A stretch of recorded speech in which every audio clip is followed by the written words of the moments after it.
I am Alistair the Hamster, and today I will be reviewing a movie I'm not too crazy about.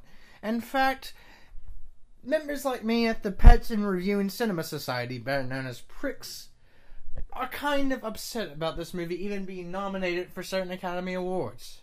This movie, of course, is Drive, and I tell you, I haven't had this least amount of fun in the theater ever since I saw, what was it, Das Boot, that boring German film.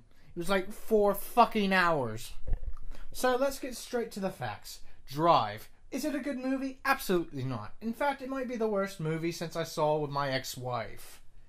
Till she fucked that rabbit. Point is, I don't really enjoy this movie. It's too boring. The main character played by, what's his name? It's coming to me, believe it or not. I haven't seen this man before, though. He's not that great. In fact, he's pretty boring. And there's so many reasons why he's boring. He doesn't talk. He just looks. He observes. And that's it. And other than that, he really doesn't have anything good to say besides offering toothpicks and talking about his driving missions. It's kind of boring, and I really was expecting, since he is considered the driver, he doesn't have a fucking name in this movie, people. That's what the type of movie we're dealing with. We're dealing with one of those artsy-fartsy movies that nobody really gives two shits about. Now, I will give it credit. It does look pretty. However, pretty goes only a bit way to go. And Ryan Gosling's character just draws it in like a sponge, and he's fucking boring. In fact, this whole movie's boring. It's called Drive. I was expecting something like Fast and the Furious, one of those great movies. Instead, what I got is Ron Perlman playing some evil, weird Jew, and Ryan Gosling driving around in his car at a slow speed while wearing a Vin Diesel mask.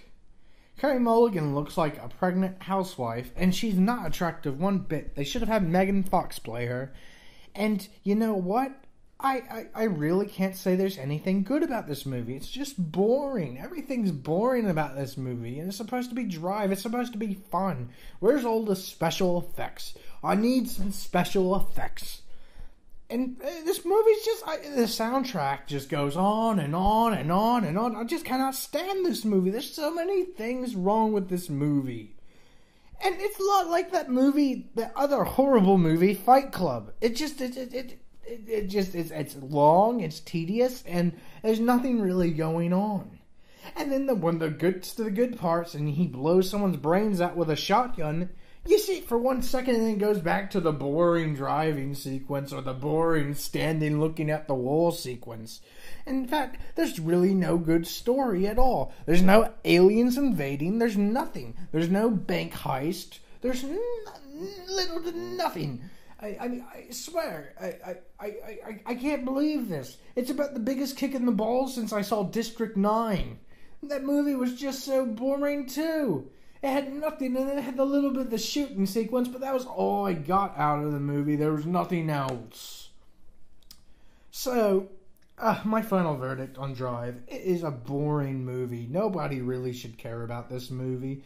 In fact, it's one of the most boringest films since I saw that movie Das Boot. That movie was just fucking sucks.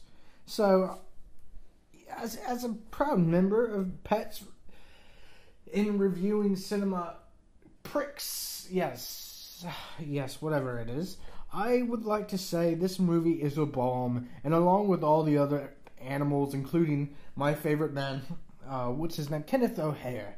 Let's give it a round of applause with Kenneth O'Hare, which actually pointed this movie out to me and showed me how shit-tastic this movie was. So, I'm going to give Kenneth O'Hare a round of applause. Next time, we're going to go see a good movie like Jack and Jill. So until then, everybody, I will be reviewing these pretentious, artsy-fartsy, boring pieces of shit, and I look forward to your reviews and your comments. I'm sure we have eye to eye. Until then, see you later, YouTube. Time to go running my wheel.